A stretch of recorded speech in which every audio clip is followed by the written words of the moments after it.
Hello, welcome into the UFC Nessun podcast. Once more, right before UFC 213, I'm Andre Kachaturian. He's Matt Perino, and we're in the beautiful UFC headquarters here in Las Vegas, Nevada. I came all the way from Boston to do this podcast with you, Matt. It's a beautiful place. You got nice cacti outside. I'm a huge fan of desert landscapes. I don't know if you know that about me. So I didn't know that. When you see these cacti outside, I wish we could be outside doing this podcast, but I don't want this camera to overheat in the 110-degree temperature. And just inside, you got some beautiful marble floors. The cafeteria, we just made a stop there. Got some nice tortilla chips, some Thai chicken salad with peanuts. I'm very excited to be eating this after the show. And, you know, I'm on a diet, but, Matt, you really recommended this cookie. They're homemade, second to none. Your wife made these? Or No. These? Our Homemade? chefs. Our chefs, but they're not homemade then. They made them here. Yeah, they're homemade. So they make them at home and they This bring is them here. our home, and the chefs made them. All right. This is not a cooking show, though. Oh, yeah, this is not. So we're going to talk UFC 213.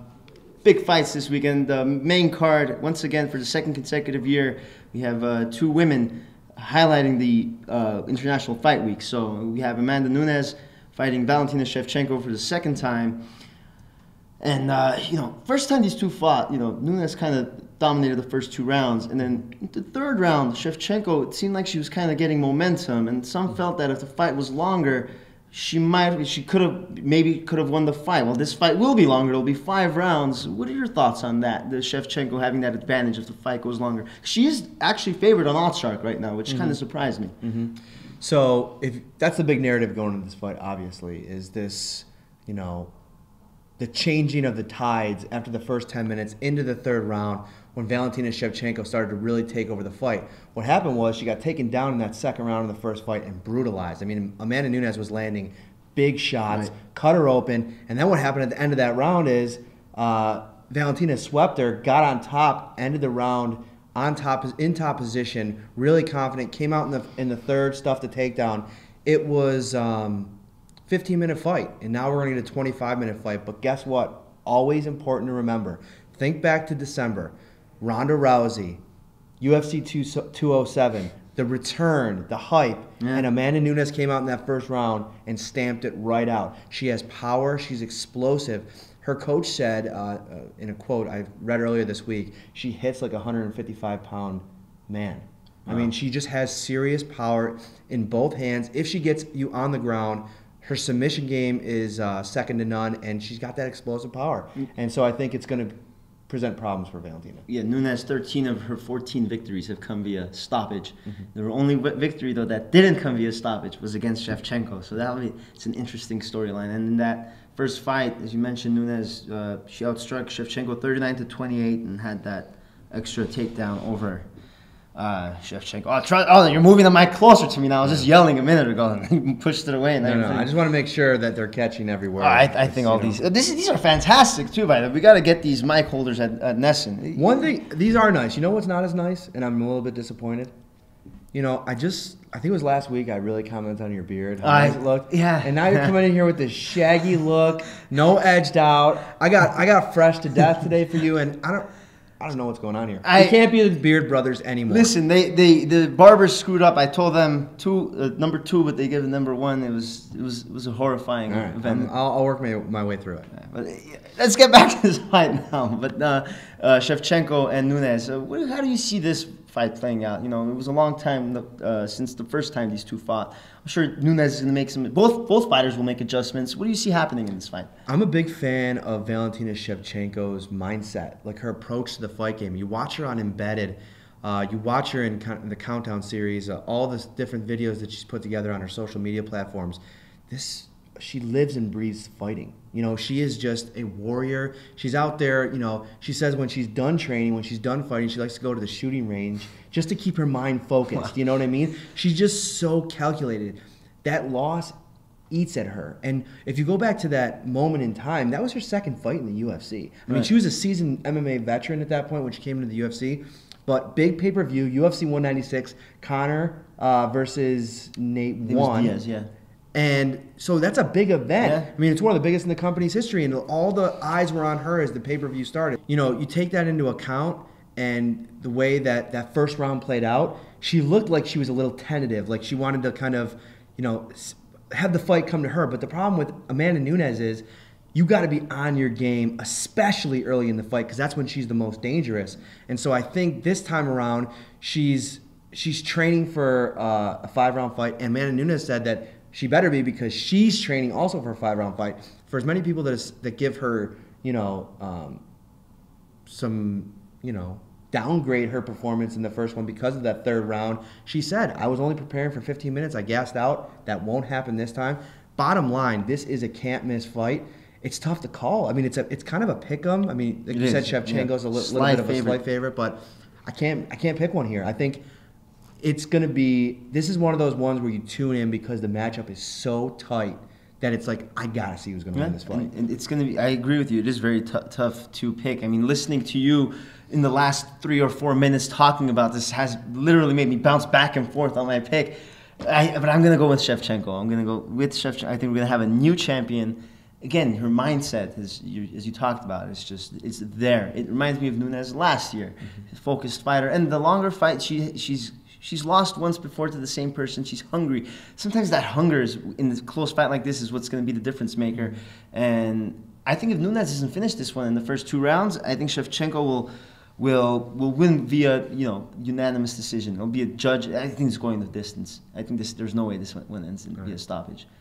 What do you think? You're not going to give a pick? You're going to sit here. I flew all the way from Boston. You're not going to give me a pick? It's a tough one. I really don't want to pitch. Gun to my head, I am going to go with the champion. I'm going to go with Amanda Nunes because I just think that there's something that she's figured out. Since the move to American Top Team, the confidence that has been built by beating legends of the sport like Miesha Tate and Ronda Rousey. I think she's been here before. This is the big moment, the big stage where she's performed so well the last times out. I'm going to stay with her. I'm going to go with her. You're making me waffle again. I might join you now. It's tough. I'm sticking with Shevchenko. I think, again, I'm not too confident about it. I wouldn't actually put money on it, but I'll go with new champion. I think we're going to see a new champ. Anything else you want to say about this fight, or you want to move on? We're moving right on. We got a cracker of a co-main event as well. It's going to be. I love it. I love the Yoel Romero dynamic. It's just he's such a polarizing figure. It's like, it's unbelievable. Like he was at the open workout. So the guy's just a specimen. But then you look at his past and you wonder why he's a specimen. Yeah. And it just makes one thing. It's one of those things where it's like you see a guy hit 30 home runs in the first half of a season, and you wonder, what are they on? So it's like you're seeing Yoel Romero, seeing him today jacked like that. I was like, wow, that's a specimen. But I had that thought in the back of my head. To play devil's advocate as you like to do, he is competing in the USADA era. I mean, he is being tested just like everybody else. Yes. And I'll tell you right now, what's been impressive about Yoel Romero is you're right, he is one of those guys that people always wondered about. But that physique, even since we started testing athletes a while back, has remained the same. You look at his body structure, it hasn't changed at all. So unless he's out there finding just crazy ways to cheat the system, which, hey, people do, I guess. But, you can't really fault him for something that hasn't. I mean, there was a test that came up I think it was a little over a year ago, but that got cleared. It was a faulty substance. So. And he'll be fighting Robert Whitaker for the interim middleweight belt. Likable dude, in contrary to Romero, who's not so likable. Whitaker, likable guy. He loves his family, and one of the best strikers in the middleweight division too. I mean, he has the best significant strike differential in the class among active fighters, and it lands nearly 6 significant strikes per 15 minutes. And he's got pretty good takedown defense. Romero's going to maybe try to get this to the ground maybe, but Romero's a good striker too. But if Romero does try to get to the ground, I don't think he'll be able to. The numbers say he's a great takedown defender.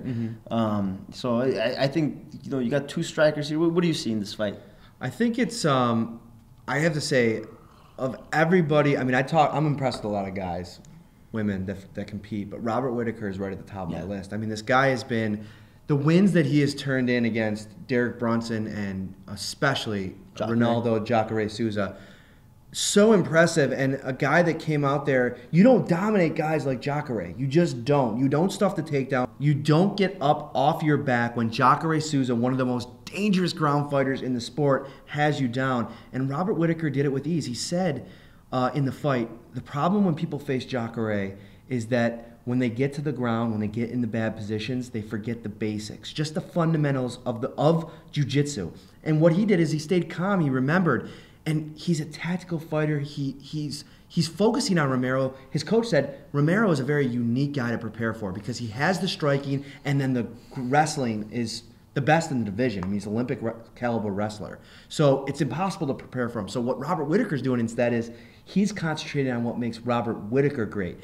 Working on his takedown defense, working on his striking, which is, you know, all of a sudden you're looking at this division and it might be the best in the division.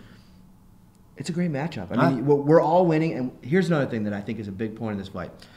UFC gets so much, you know, in the headlines, gets killed for these interim title fights. People don't like them.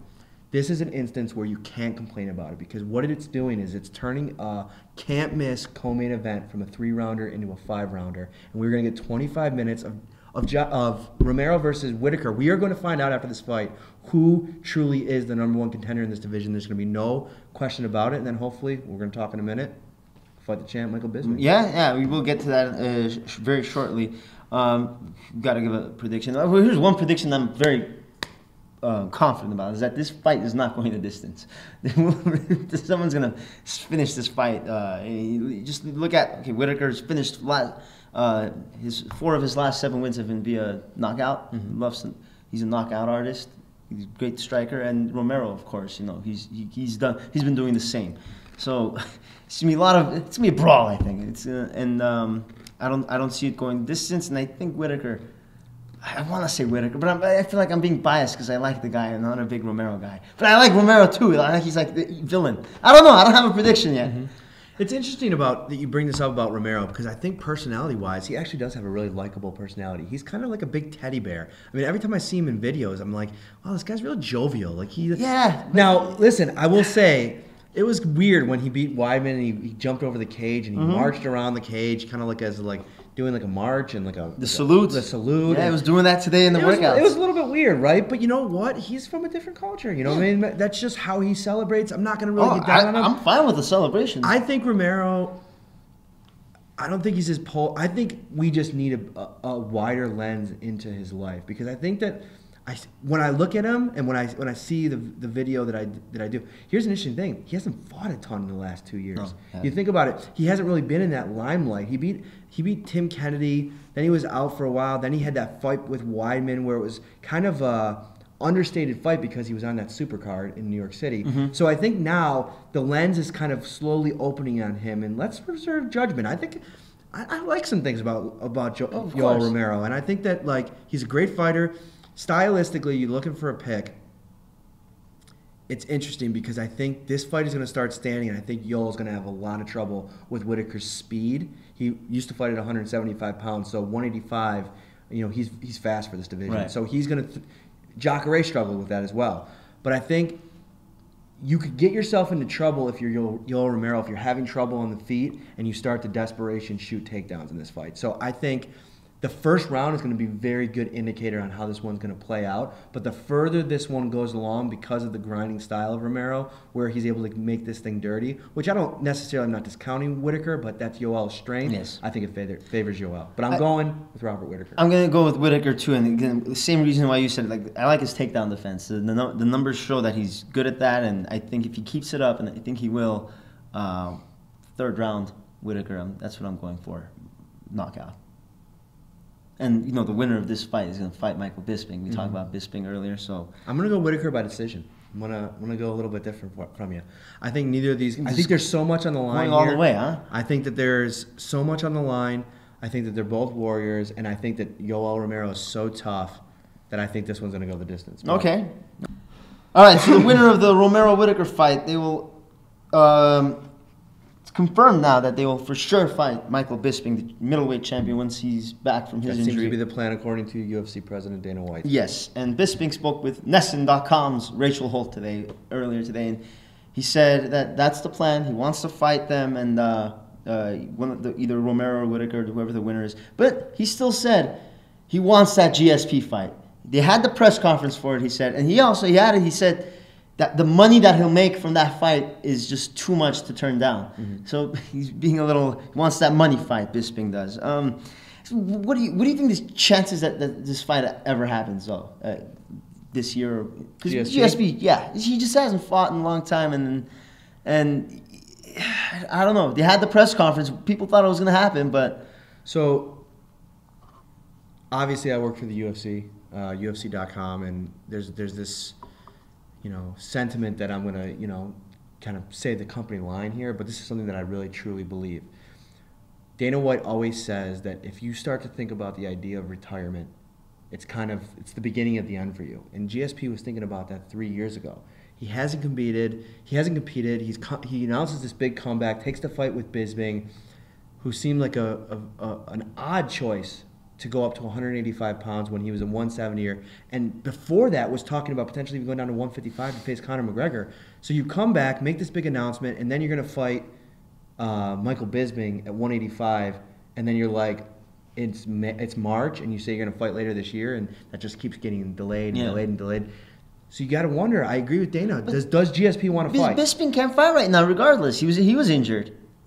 I mean, so what's this holdup? I mean, why not wait until October? I just think that, like Dana says, we'll believe it when we see it with GSP. When this fight gets signed, when we get a date, then we'll talk about it. But in the meantime, we got contenders. Just line it up. You still got Luke Rockhold out there, who's obviously got finished by Michael Bisping, but a guy that was doing really well in this division. That was one bad night.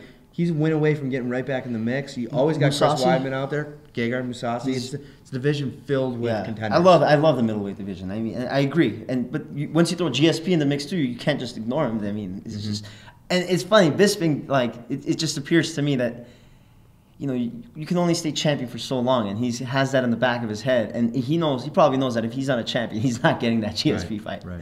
So it's funny though. If you look at the 170 pound division, I feel like GSP coming back and challenging for that belt makes more sense because you got Wonder Boy, who's now kind of taking a step back. Yeah. You have Lawler, who's going to need a win to get back into the picture. Yes. He's fighting Cowboy 214. Great. You got Damian Maia, who's fighting Woodley at 214. So GSP coming back in that mix, I feel like as the definite bona fide #1 contender makes more sense when you have, as opposed to 185 where you have all these legitimate contenders that still haven't gotten their title shot. You look at Robbie was the champion. Steven's gotten his chance. Cerrone's probably a winner or two away, even if he beats Lawler. Right. And Maia's getting his chance now. So at 185, Whitaker, Romero, Jacare, Rockhold, Mousasi, all five of those guys are legitimate title contenders that haven't gotten that title shot yet. So I think it makes more sense, and who knows? GSP could come back, and I mean, I really want to see him fight Conor McGregor, to be honest with you. I think that would be that gets bantied about so much, the super fight idea, right? Yeah. A lot of times when people are talking about super fight, it's not actually a super fight. GSP versus Conor McGregor would be MMA's version of the super fight. Like, that would be two eras colliding. You talk about ultimate wrestler versus the ultimate striker. Yeah. So many great questions. Two larger-than-life personalities. Canada versus Ireland. Could be sweet. It could be real sweet. I think GSP needs a couple fights in there just to see if he's still got it, though. He hasn't fought in 3 or 4 years. Maybe that's what he's waiting for. Maybe he's like, you know what? I want to wait for the big fight. You never know. Bisping's a big fight too, though. Conor will wipe him. Come on, he's at the top of his game right now. It'll be interesting to see what turns out with that, though. I do think it makes more sense to him to go into the welterweight crew and see, because the middleweight's just stacked right now. But anything else you want to say about that, or we can move on to this heavyweight title? Not a title fight. I don't know why it's a title. But heavyweight fight. Title implications. Alistair Overeem says if he beats Fabricio Verdum, he's calling out Stipe in the octagon. Doesn't that mean he just called him out already? It's a trilogy fight too. Verdum and Overeem. So, initial thoughts on this one. I mean, they haven't fought in 6 years, and their first fight was 11 years ago. So it's kind of a strange trilogy. But I like it though, because you're talking about two different fighters now. The evolution of their games is so complete that I feel like we are seeing a brand new Verdum and a brand new Overeem. Overeem obviously had the setback against Stipe Miocic, but in his last 5 or 6 fights has been, the best version of Overeem that's been in the UFC in his entire career. Then you look at Fabricio Verdum. I mean, he's 2 years or so removed from knocking out Cain Velasquez, who was at the time the unbeatable champion. I mean, that was a huge upset. So Verdum's trying to work his way back up, into the title picture. Overeem wants another crack because he fought Stipe and it was over pretty quickly. So a lot's on the line for these two guys, and when you get two heavyweights with a lot on the line, I feel like it's must-see TV. I think both of these fighters, one thing that's interesting, especially with Verdum, he's won 7 of his last 8 fights, only lost to Stipe. And again, in a division like the heavyweight division where anything can happen, anyone can lose because there's just big bodies. And he's won 7 of those 8 fights, and his only losses against the champ. And same with Overeem. He's won 5 of his last 6 fights, only losses to the champ. So when your only losses to the champ, and these guys have a lot going for them, and I think we're going to get a really good fight. I do think I'm going to get the slight edge to Overeem. I look at Verdum's last couple fights. He couldn't finish against Travis Brown, Verdum's last fight against Travis. He couldn't finish against him, and that guy's been struggling. He's lost 4 of his last 6 fights. And he hasn't fought often. He doesn't fight often, Verdum. His last legit win was in 2015. So, I mean, he beat Brown. I don't consider that a legit win. So Overeem's been more active. I think he's still in the game. I'm going to give him the slight edge for that reason. I think he wins the fight. I'm going to go with Overeem as well. I've seen a lot of Fabricio Verdum the last few weeks. He's been spending time working at the Performance Institute here at headquarters, and he looks like he's having fun, man. I mean, that's the key to this game. You got to be.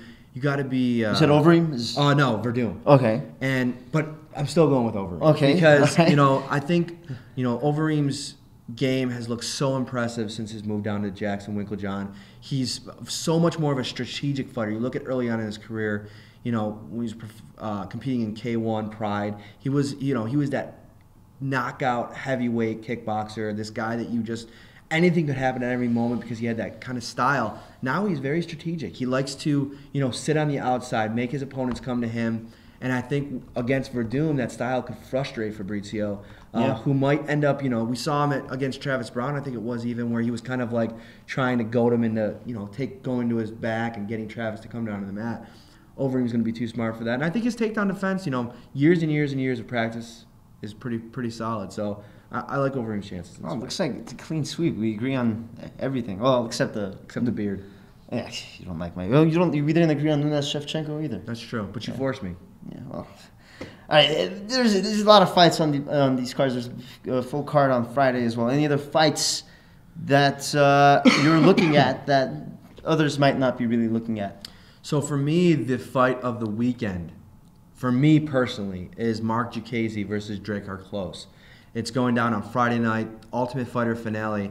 I absolutely love this kid. You can't miss him, Mark Diakiese. He walks around with a red mohawk. His style in the octagon is just so entertaining to watch. He's athletic. He likes to throw really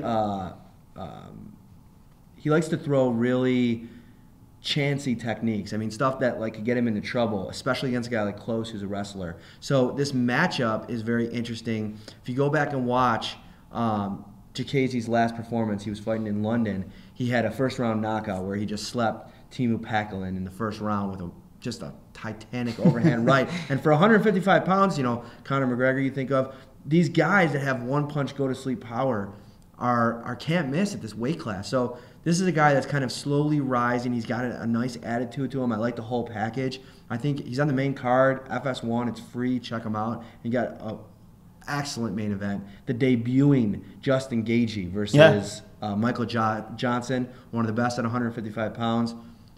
We got a weekend packed with great fights. Yeah, it's going to be fantastic. And one guy I'm looking at, I like this guy, Curtis Blaydes, big Curtis Blaydes guy. He saw him in Houston. He fought Adam Milstead. He just destroyed him in that fight. Won in the second round of TKO. He won the second round, but then he got busted for marijuana, so it turned into a no contest. But he was dominant in that fight, and his only loss in his career is against Francis Ngannou, who we both love, and he's one of the best in that heavyweight division. So he'll be fighting Daniel Omelanchuk. I hope I said that name correctly. It's on the main card. I mean, he got boosted to the main card after all the changes in the UFC 213 card. So got an eye on Curtis Blaydes. I think he can make himself a household name this weekend. I'm rooting for him. And by the way, you know who's opening up that main card on 213? Yeah, the Pettis and Anthony Showtime Pettis, the former lightweight champion, returning to 155 pounds. Jim Miller. I mean, the great fights don't stop this entire weekend. Yes, that's a good one. And another one I'm looking at is on the prelim card of UFC 213 is I mean, we are the New England Boston Sports strong. Network. Boston strong, Massachusetts native, Robbie Font. Robbie Font, he hasn't fought in a while. I think last time he fought was last summer, and he only has one loss in his career. And I'm excited to see what he can do, and it'll be good to have a bigger, Massachusetts, New England presence in the UFC. And Rob Font, he's a rising star. I'm excited to see him fight. Before we get out of here, we're going to talk about what Conor McGregor had for breakfast last week, Wednesday. I didn't hear this. No. No, yeah, he ate breakfast, lunch, and dinner. We should break it down. During breakfast? Yeah, we should break it down. We're breaking down every move, Andre. So we got to break down every single move. Oh, you're being very sarcastic. Oh, you're getting it now. Oh, okay. yeah. So that went right over my head. No, it's okay. Because I thought it was like a nice protein-packed breakfast that no. selling this luxurious. Did you see that YouTube video where the guy had like 4 glasses of just? See, now I can't tell if you're being sarcastic. I'm being serious now. Okay. So 4 cups. He had 5 whole eggs in each, and literally in under 20 seconds, just down. That wasn't McGregor, though. It wasn't McGregor. I want to see McGregor do that now. All right.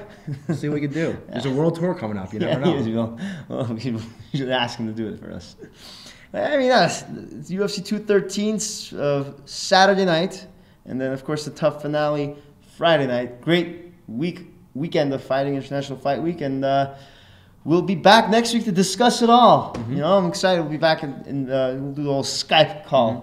We usually do. Little shout out, but on Thursday night, and I'm only doing this because he's such a fan favorite. If you have UFC Fight Pass, and if you don't, they offer a 7-day free trial. I think it's worth it. Uriah Faber is getting inducted into the UFC Hall of Fame.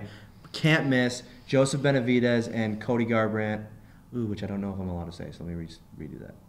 Oh, yeah, I haven't seen anything about All right, ready? Yeah.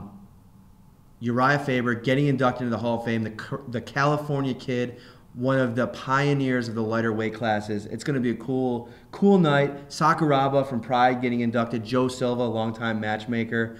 It's going to be a special night. It's on UFC Fight Pass, and if you're in Vegas, definitely hit that up because it's going to be awesome. Yeah, absolutely, and we will be there as well. We'll be covering all of UFC 213 and everything International Fight Week on Nesson.com and also UFC.com. So check it out. There's going to be a lot of content out there for you. I'd really like it if you came up with some type of really catchy way to end the show, like, see you next week, or like sing a song or something. I'm not about those shticks. No? See you next week. Okay, all right. I'll do a see you next. That's not a shtick. See you next week. But I'm excited about this cookie in the salad. I'm going to eat that now before. Enjoy. You're welcome. Yeah, thank you. Hey, it's a pleasure. Yeah, always.